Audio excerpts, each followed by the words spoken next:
Bahin 26. Isa ka buluhaton sang pagreporma.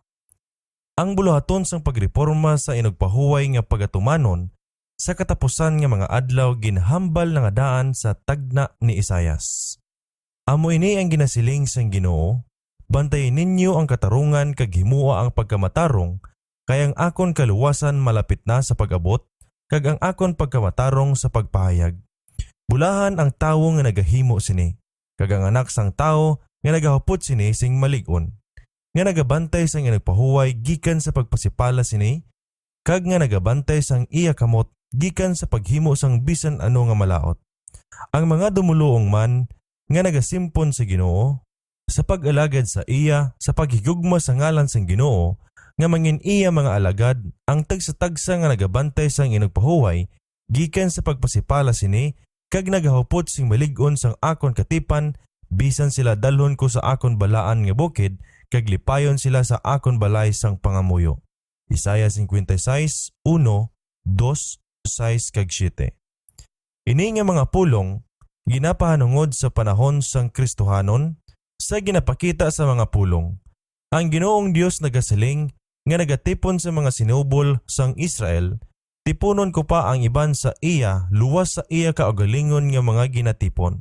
Versikulo 8. Yari ginahandungan ang pagtipon sa mga hentel paagi sa ebanghelyo.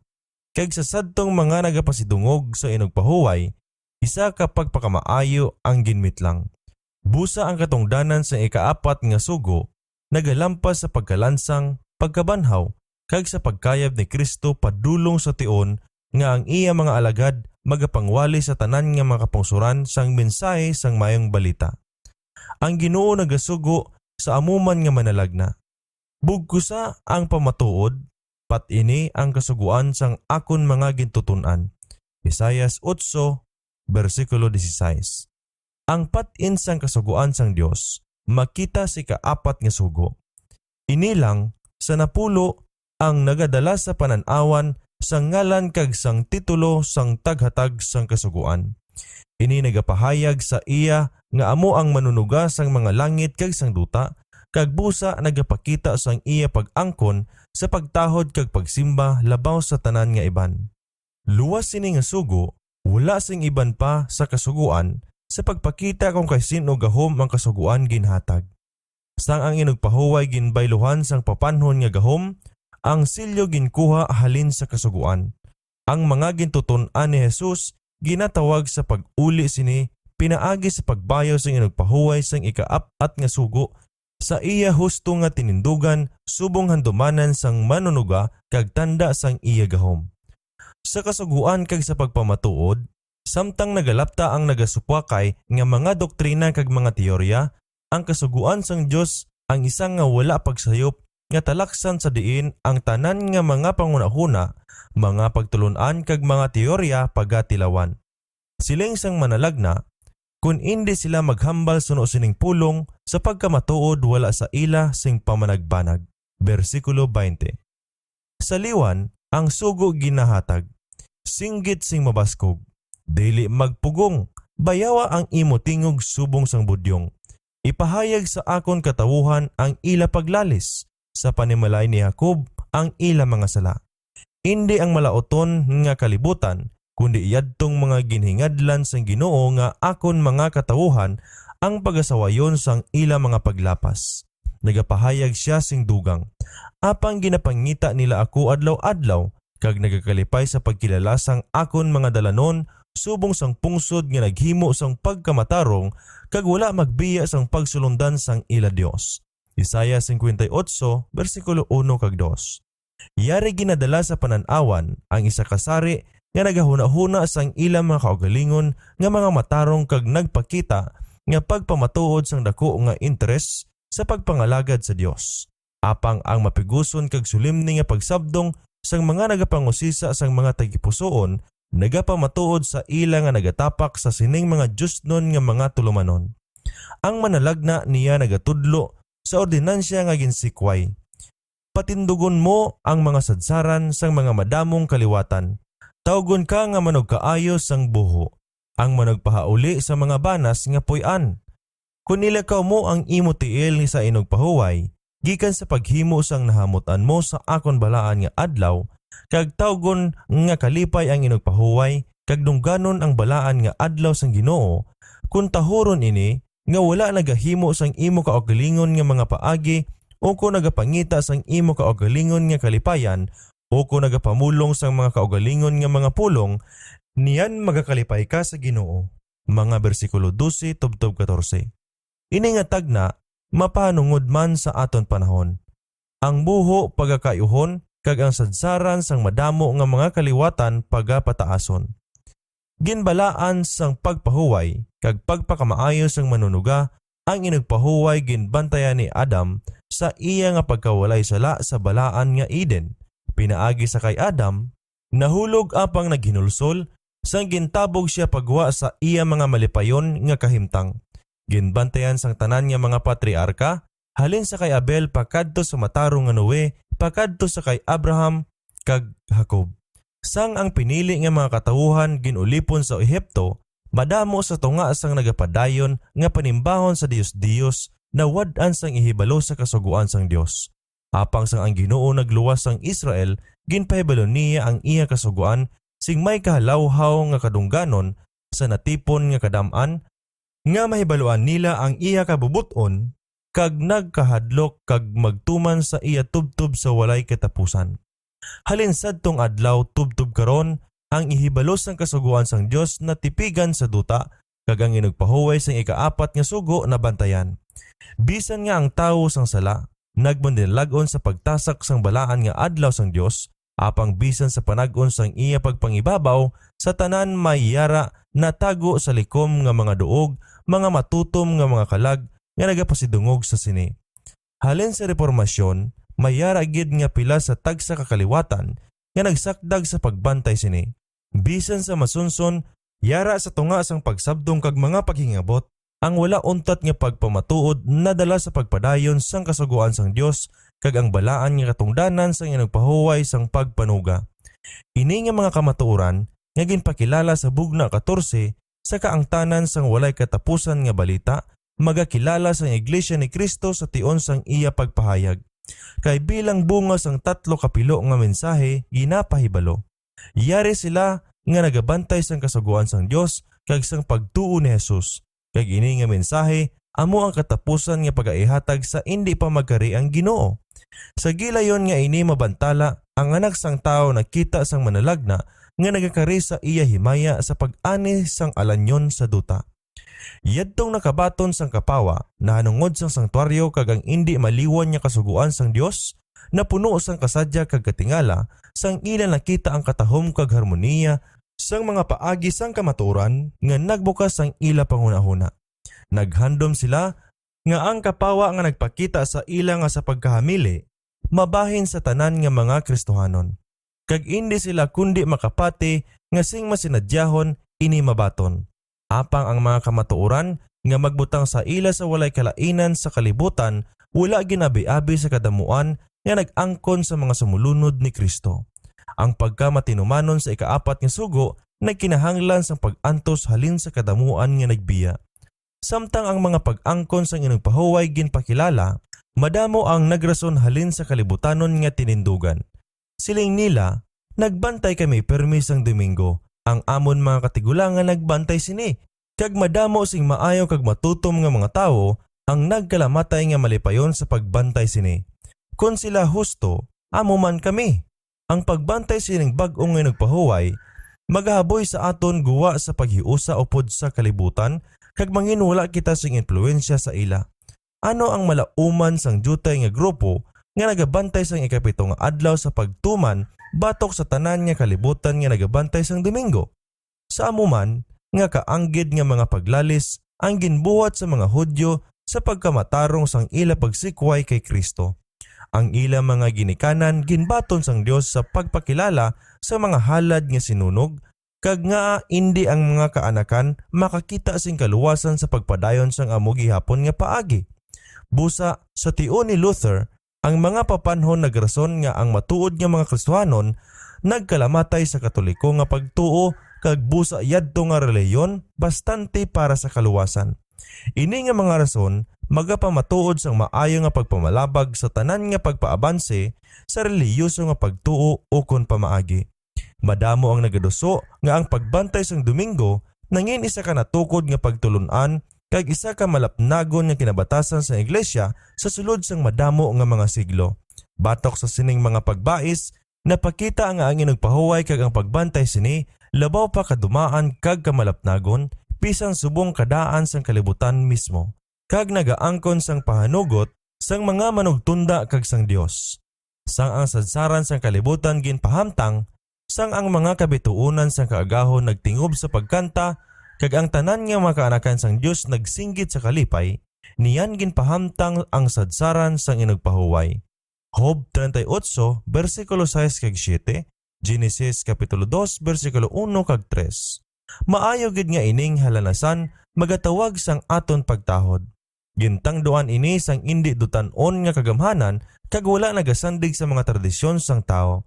Ginpasad ini sang dumaan sang mga adlaw kag ginmando sa iya mga walay katubtuban nga pulong. Samtang ang pagtamod sang mga katawuhan gintawag sa suheto sang pagreporma sang inugpahuway, ang mga bantugan nga mga ministro nagbaliskad sang pulong sang Dios, nagbutang sang mga paghubad sa iya pagpamatuod suno sa maayong pagpahipos sang nagapamangkot nga mga hunahuna. Kagyadtong wala nagpangusisa sang kasulatan para sa ilang mga kaugalingon na kontento sa pagbaton sa mga pagpanapos sang suno sa ilang mga handom. Paagi sa mga pagbais, sa pagpatalang, sa mga tradisyon sa mga ginikanan, kag sa kagamhanan sa iglesia, madamo ang nagtingwa sa pagpukan sang kamatuoran. Ang iya mga tagpangapin, gintabog sa ilang mga Biblia, sa pag-apin sang pagkamatuod sa ikaapat nga sugo. Mapailubon nga mga tawo, nahinganiban sang pulong sang kamatuoran lang, nagtindog sa mga atake sa mga tawo nga mga maalam, nga upod sa katingala kag kaakig, nakasapos ang pagkawalay gahom sang ilang mga tigda nga pangatarungan batok sa mga yano, tadlo nga pagpaathag sining mga tawo nga hanas sa mga kasulatan sang mga kaalam sang mga eskwelahan.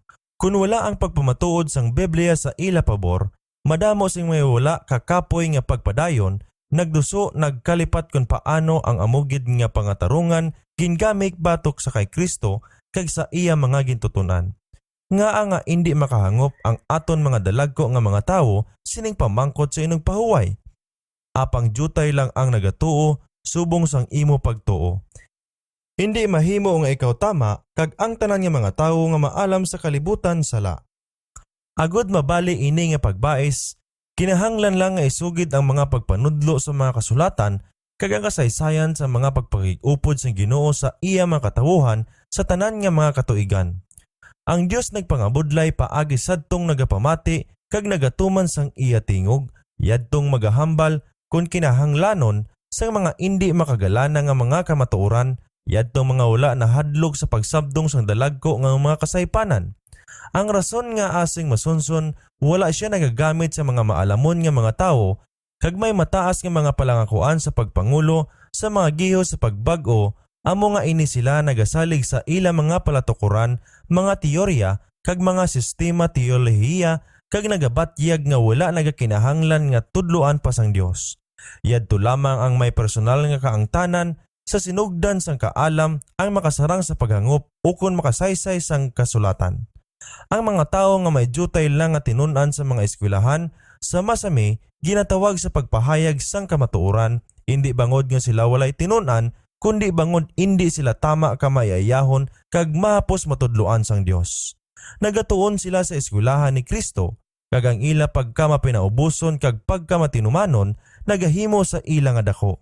Sa pagtugyan sa ila sang ihibalo sang iya kamatuoran, ang Dios nagahatag sa ila sang kadungganan, nga kon ipaanggid diri ang dutan-on nga kadungganan, kag tawhanon nga pagkadako malunod sa pagkawalay pulos.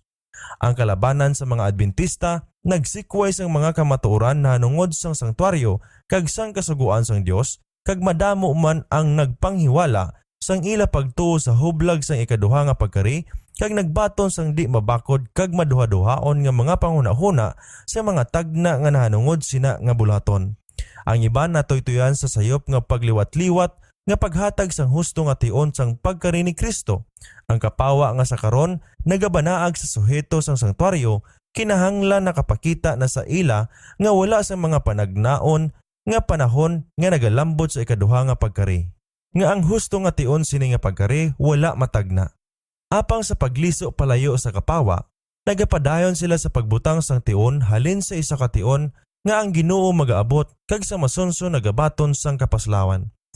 Sang ang iglesia sang Tesalonica nakabaton sang sayop nga mga panan-awan na hanungod sang pagkari ni Kristo, si Apostol Pablo naglaygay sa ila sa pagtilaw sang ila mga paglaom kag mga pagpaabot sang mahinalungon paagi sa mga pulong sang Dios. Gintudlo niya sila sa mga tagna nga nagapakita sa mga hitabo nga matabo sa indi pa magabot si Kristo kag ginpakita nga wala sila sing saligan nga magabot siya sa ila mga adlaw. Indi pagtuguti nga patalangon ka sang sinuman nga tao sa anuman nga paagi. Kaduhang Tesalonica 2 versikulo 3. Amo ang mga pulong niya sa pagpaandam. Kung magpabilin sila sa mga pagpaabot nga wala sing pagsakdag sa mga kasulatan, madulong sila sa sayop nga hinublag. Ang kapaslawan magabukas sa ila sa mga pagkumod sa mga tumuloo, kag sila mabutang sa katalagman sang pagyaob sa kapaslawan kag matilawan sa pagduha-duha sa mga kamatuoran nga kinanglanon para sa ila kaluwasan. Ang mga laygay sang apostol sa mga taga Tesalonica nagalakip sang isa ka malahalon nga leksyon para sa mga nagakabuhi sa hingapusan nga mga adlaw. Madamo sa mga Adventista nagbatyag nga kung indi nila mapabakod ang ila pagtuo sa insakto nga tion sang pagkari sang Ginoo, indi sila mahimo nga mangin mainiton kag mapisan sa bulaton sa pagpangaman. Apang sang ang ila mga paglaom, liwat kag liwat mabaskog, nga malaglag lang ang ila mga pagtuo nagabaton sang kakibot nga nangin halos malapit na sa imposible nga papapati sila sa dako nga mga kamatuoran sang tagna. Ang pagwalay sa isa kasigurado nga tion sang paghukom sa paghatag sang unang nga mensahe sugo sang Dios. Ang pag-isip sang mga mapanagnaon nga panag-on sa diin ang mensahe na sandig nga nagabutang sang pagtakop sang 2,300 ka mga adlaw sa tigpamulak sang 1844 nagatindog nga wala sing pagpamangkot. Ang sulit-sulit nga pagtinguha sa pagpangita sang bag-o nga mga pitsa para sa pagsugod kag pagtakop sa mga panag-on sang tagna kag ang wala sa lugar nga mga pangatarungan nga nagakadapat sa pagsakdag sini nga panindugan wala lang nagapalayo sa mga pangunahuna sa karon nga mga kamatuoran kundi nagahaboy sa mga kangilad sa tanan nga mga pagtinguha sa pagpaathag sang mga tagna. Sa masunson, isa ka insakto nga tion ang ginbuhat para sa ikaduha nga pagkari kag sa labi kalapnagon nga ginatudlo labi nga magasiga ini sa mga katuyuan ni Satanas. Tapos makalipas ang tion, nagpatubo siya sa mga pagtamay kag pagpasipala sa dakong paghinublag sa ikaduhang pagbalik sang 1843 kag 1844. Yadtong nagpadayon sa sini nga sayop sa katapusan magapabilin sa pitsa nga malayo sa palaabuton sa pagbalik ni Kristo.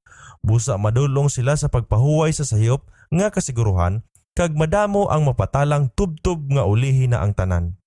Ang maragtas ang dumaan nga Israel, isa ka makasalat nga ilustrasyon sang nagligad nga mga inagihan sang kabilugan nga mga Adventista.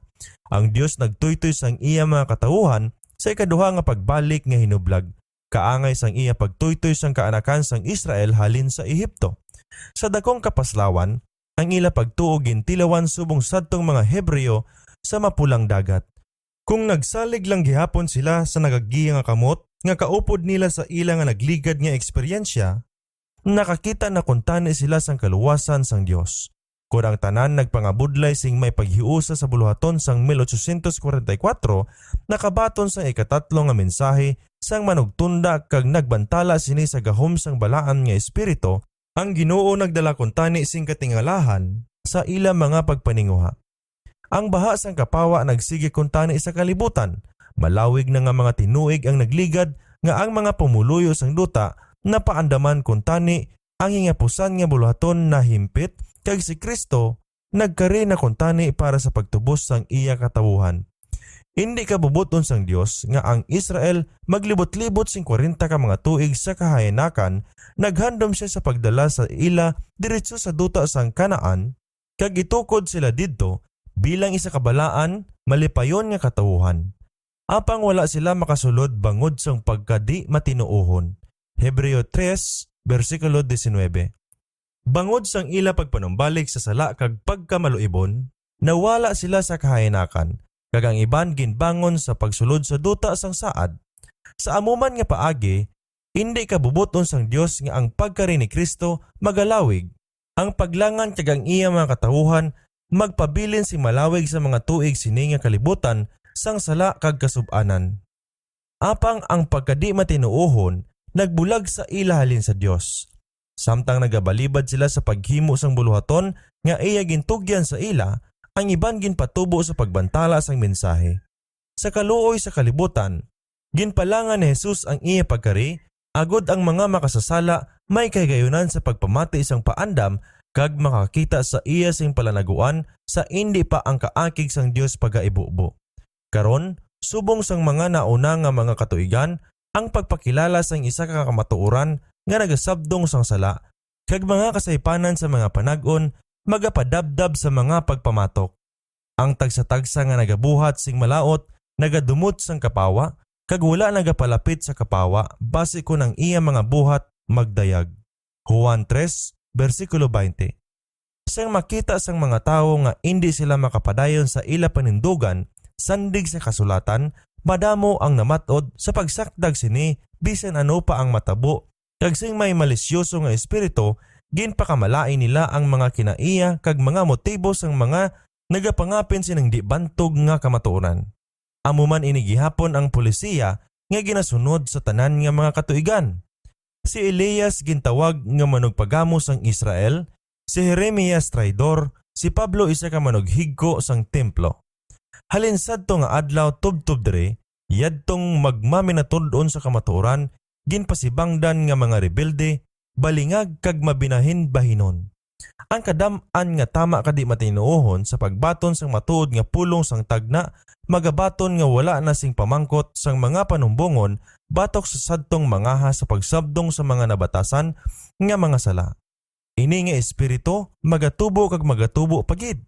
Kag ang Biblia nagatudlo nga ang isa kation magapalapit nga ang mga kasuguan sang estado mangintama kapag suway sa kasuguan sang Dios, nga sino man ang magtuman sang tanan nga Dios nun nga pagsulundan dapat masugata sa mga pagsabdong kag silot bilang taghimo sang kalautan.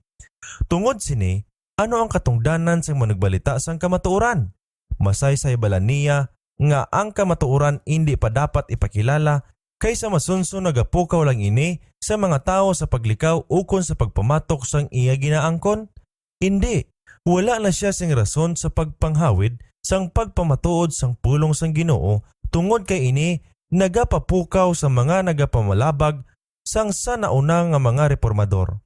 Ang pagtuad sang pagtuo nga ginhimo sa mga balaan kag mga martir ginsulat para sa kayuhan sang masunod nga mga kaliwatan. Yadtong mga buhi nga huwaran sang pagkabalaan kag mapag-on nga integridad nagpanaog sa pagtandog sang kaisog sang sadtong mga ginatawag karon sa pagtindog bilang mga saksi sang Dios. Nagbaton sila sang bugay kag kamatuoran kag indi lang para sa ila mga kaugalingon, apang nga sa paagi sa ila ang ihibalo sang Dios mahimo magpasanag sang duta. Nakahatag bala ang Dios sang kapawa sa iya mga sulugoon sa sining kaliwatan? Niyan dapat sila magpasiga sa kalibutan. Sadto pa, ang Ginoo nagpahayag sa isa nga naghambal sang iya ngalan. Apang ang panimalay sang Israel, hindi magpamati sa imo. Kay hindi sila magpamati sa akon. Walay sapayan, siya naghambal. Ipamulong mo sa ila ang akon mga pulong. Kung magpati sila o kung hindi, kay mabinatuon gid sila. Ezekiel, Kapitulo 3, versikulo 7. Ezekiel Kapitulo 2, versikulo 7. Sa alagad sang Dios sa siningation, ang sugo ginmando. Singgit sing mabaskog. Dili magpugong. Ipahayag sa akon katawuhan ang ila paglalis, sa panimalay ni Jacob ang ila mga sala. Sa maabot sang iya mga kahigayunan, ang tagsa nga nakabaton sang kapawa sang kamatuoran, yara sa idalom sang amuman nga sulimni kag makahaladlok nga responsibilidad, subong man sang manalagna sang Israel, nga diin ang pulong sang Ginoo naghalin nga nagasiling.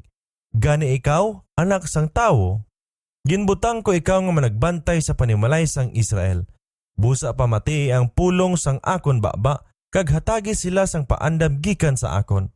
Kung magsiling ako sa malauton o malauton nga tawo, sa pagkamatuod mapatay ka, kag ikaw wala magpamulong sa pagpaandam sang malauton sa iya dalanon, ina nga malauton nga tawo mapatay sa iya kalautan, apang ang iya dugo, kinahanglanon ko sa imo kamot. Walay sapayan, kung mapaandaman mo ang malauton sa pagbiya sa iya dalanon, kung wala siya magtalikod sa iya dalanon, mapatay siya sa iya kalautan, apang nalawas mo ang imo kalag. Ezekiel 33, versikulo 7-9. Ang dako nga sablag sa pagbaton kag sa pagpahibalo sang kamatuoran, amo ang pagpamatuod nga ini nagasakop sang kasabad kag pagsabdong. Amo gid lang ini ang pagbais batok sa kamatuoran nga sang iya mga manugpangapin wala masabdong. Apang ini wala makapugong sa matuod nga mga sumulunod ni Kristo. Ini wala nagahulat sa kamatuoran nga manginbantugan. Bangod kay nahaylo sa ila ka pangangakuan, sing dayagin bato nila ang cross nga ginisip ni Apostol Pablo nga ang amon mamag-an nga kapipitan nga sa malipot nga tion nagaaman sa amon sing dayon nga kabugaton sang himaya. Nga upod sing isa sadto, ginkabig niya ang pagtamay nga ginantos tungod sa Kristo nga dako pangamanggad sang sa mga bahandi sa Ehipto. Kaduhang Korinto kapitulo 4 bersikulo 17 kag Hebreo 11 bersikulo 26. Anuman ang ilang mga propesyon, pinaagi lang sadtong manug-alagad sa kalibutan sa ilang nga tagipusoon ang nagabuhat halin sa polisiya sa baylo sa mga prinsipyo sa mga relihiyoso nga mga butang. Magapili kita sing matarong tungod kay ini matarong kag ibilin ang mga bunga sa Dios. Sa mga tao sang prinsipyo, pagtuo kag pagtinguha, ang kalibutan na utangan sang iya nga dako nga mga pagreforma. Sa sini nga mga tawo, ang buluhaton sa pagreforma sa sini nga tion kinahanglan padayunon. Amo ini ang hambal sang Ginoo. Pamati sa akon, kamo nga nakakilala sang pagkamatarong, ang katawuhan nga sa iya tagipusoon, yara ang akon kasuguan. Dili ka mo mahadlok sa pagpakahuya sa mga tawo, kag dili ka mo mahanguyos sa ilang mga pagbuyayaw. Kay ang sipit magaut-ut sa ila, kaangay sang panapton, kag ang ulod magakaon sa ila, kaangay sang bulbol. Apang ang akon pagkamatarong mangin sa gihapon, kag ang akon kaluwasan sa tanan nga kaliwatan. Isaya 51, versikulo 7 kag 8.